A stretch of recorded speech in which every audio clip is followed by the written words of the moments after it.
एक जंगल में सोनी चिड़िया अपने बूढ़ी माँ के साथ रहती थी। एक दिन वो दाना की तलाश में इधर उधर घूम रही थी। तभी उसे एक बकरी का बच्चा दिखाई दिया और दूसरी तरफ नजर घुमाई तो उसे एक लोमड़ी नजर आया। लोमड़ी, ये तो इस जंगल का नहीं लगता है, ये दूसरे जंगल का है।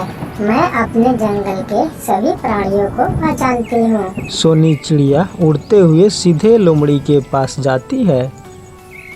कौन हो तुम? मैं इस जंगल में सभी प्राणियों को जानती हूँ। तुम तो इस जंगल के नहीं लगते हो। तुम सही कह रही हो, मैं इस जंगल का नहीं हूँ।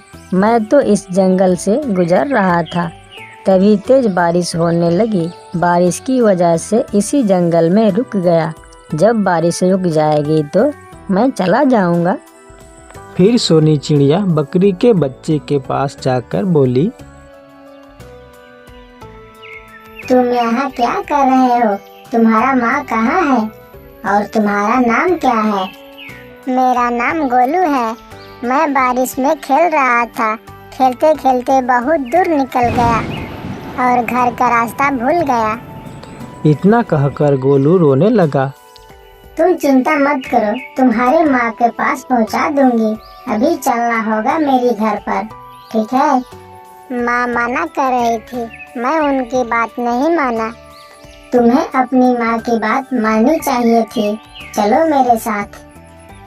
फिर गोलू और सोनी चिड़िया अपने घर चले जाते हैं।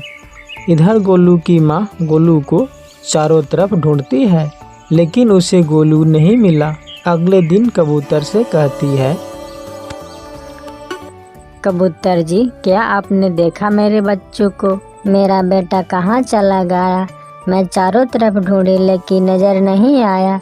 मैं मना कर रही थी, बेटा आंधी और बारिश आने वाला है, तुम खेलने मत जाओ। लेकिन शरारती बेटा कहाँ बात मानने वाला था, आखिर वो चला ही गया। पता नहीं बेटा मेरा किस हाल में होगा।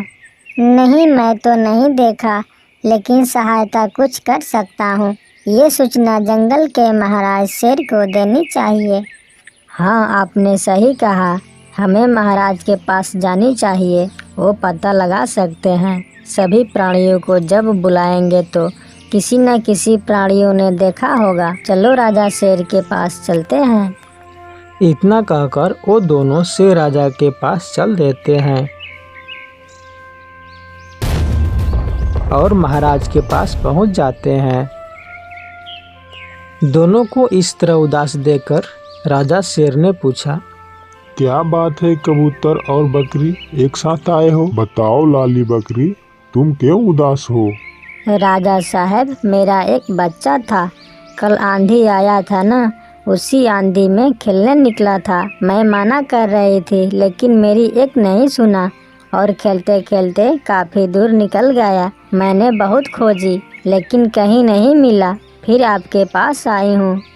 आप भी कुछ कर सकते हैं महाराज, मेरी आप पर विश्वास है। इतना कहकर लाली बकरी जोर जोर से रोने लगी। रो मत लाली, मैं हूँ ना, अभी सभी प्राणियों को बुलाता हूँ। किसी न किसी ने तो देखा ही होगा। जाओ कबूतर, तुम्हें ही चले जाओ। जंगल के सभी प्राणियों को कह दो, आप सबको महाराज ने बुलाया है। ठीक है महाराज, जैसी आपका आज्ञा। इतना कहकर कबूतर चला जाता है। अगले दिन दरबार में सभी प्राणी उपस्थित हुए, जिसमें सोनी चिड़िया भी आई थी।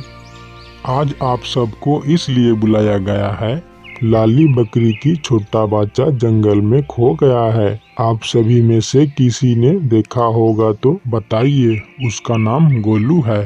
तभी सोनी चिड़िया बोली, हाँ हाँ महाराज, मैंने एक बकरी के बच्चे को अपने घर ले गई हूँ। जब मैंने पूछा तो वो बोल रहा था, मैं खेल रहे थे, तभी आंधी और तूफान आ गया और मैं रास्ता भटक गया। जब मैं महाराज उससे पूछा तो अपना नाम गोलू ही बता रहा है। इतना बात सुनते ही लाली बकरी थोड़ा घबरा गई और बोली, हाँ हाँ चिड़िया बहन, वो बच्चा मेरी है। कहाँ है मेरी बच्चा, ठीक तो है ना?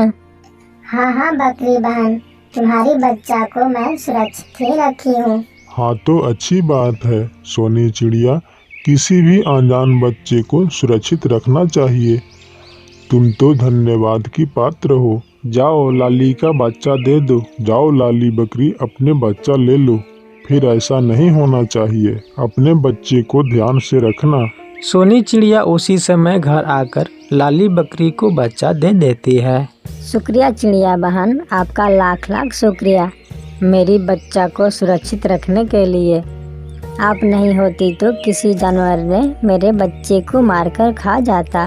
मामा, आपको मैं खोज रहा था माँ। बेटा मेरे लाल, तुम तो ठीक हो ना?